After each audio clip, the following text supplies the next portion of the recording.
नमस्कार दोस्तों। पानी इंसानों के लिए क्या है? जीवनदान है और खेतों के लिए वरदान। क्योंकि अगर खेत में सिंचाई ना हो तो फसलें नहीं होंगी, अगर फसलें ना हो तो खेतों की कोई वैल्यू नहीं होती है।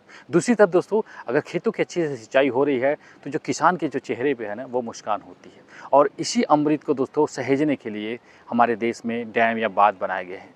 और दोस्तों उन बाँधों में जब जब पानी का लेवल बढ़ता जाता है, किसानों के चेहरे पे ना मुस्कान बढ़ती जाती है।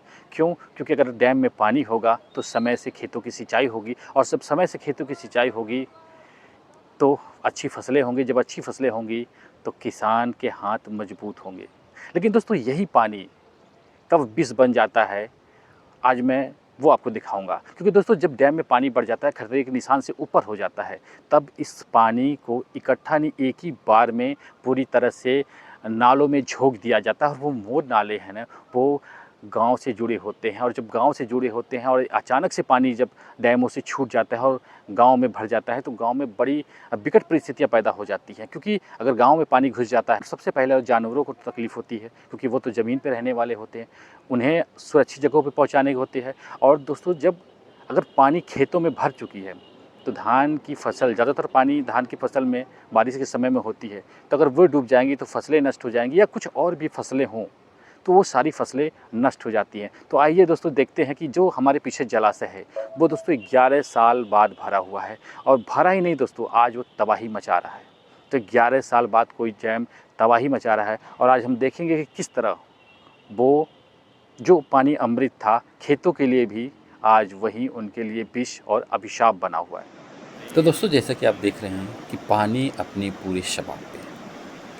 आप तो दोस्तों यूँ तो लग रहा है कि बहुत कम है, लेकिन इतनी वेग से, इतने आवेग से जो पानी अगर निकल रहा है डैमों से, तो आप समझ सकते हैं कि नदी और नालों में ये जाएगा, इकट्ठा होके जाएगा।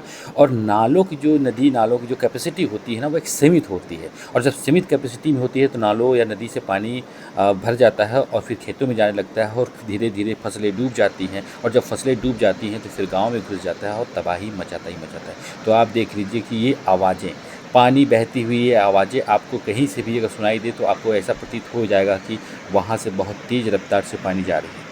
और जब ऐसे पानी गिरते तो कटान भी बहुत तगड़ा होता है, यानी नदी का कटान करेगा, आसपास के गांव होंगे तो उस गांव से जहाँ से पानी गुजरेगा वहाँ की ज़मीन का कटान करेगा, तो भारी तबाही लाता है। तो दोस्तों 11 साल बाद तकरीबन 23 या 24 फाटकों वाला ये अधौरा का जलाशय है। और आप देख रहे हैं कि 11 साल बाद ये पूरी तरह से लबालब भरा हुआ है, यानी खतरे के निशान से ऊपर हुआ है और अब तबाही मचा रहा है। दोस्तों अचानक से कुछ दिनों के अंदर ये पानी को खारिज किया जा रहा है डैमों से। क्योंकि आज का नज़ारा दोस्तों बहुत विवश नहीं है, क्योंकि हम जब पहुँचे हुए हैं तो थोड़ा सा रफ्तार कम हो चुका है। क्योंकि गाँव 40 गाँव इससे प्रभावित हो रहे हैं और 40 गाँव डूबने की कगार पे हैं, इसलिए इसके पानी को थोड़ा सा कम किया गया। जैसा कि आप देख रहे हैं कि दूर तक आप देख रहे हैं जो नदी का ये आकार मुहाना लिया हुआ है, देख रहे हैं किस तरह से मिट्टी का पूरा कटान हुआ है। यानी पानी का इतना आवेग शुरू में था जब ये खोला गया था डैम, 1-2 दिन से पहले थे, तो इतना कटान का आवेग हुआ। अभी भी पानी पूरी तरह से तकरीबन 30% से 40% इसमें निकासी किया जा रहा है, मतलब छोड़ा जा रहा है। और आप ये कटान का नज़ारा देख कर के, नई मिट्टी कटी हुई है, इसका अनुमान आपको इसी से लगाया जा सकता है कि कितना ये विभत्स रहा होगा जब ये पानी पूरे शबाब से छूट रहा था। और आप देख रहे हैं कि दोस्तों इस दरवाज़ों से पानी इस तरह कलकल करते हुए जब पूरे आवेग से निकल रहा हो तो 40 गाँव में क्या स्थिति बनी होगी, उनके लोगों की धड़कनें किस तरह से रुकी हुई हैं कि कहीं ऐसा ना हो कि पूरी तरह से गाँव में पानी घुस जाए और तबाही मचा दे।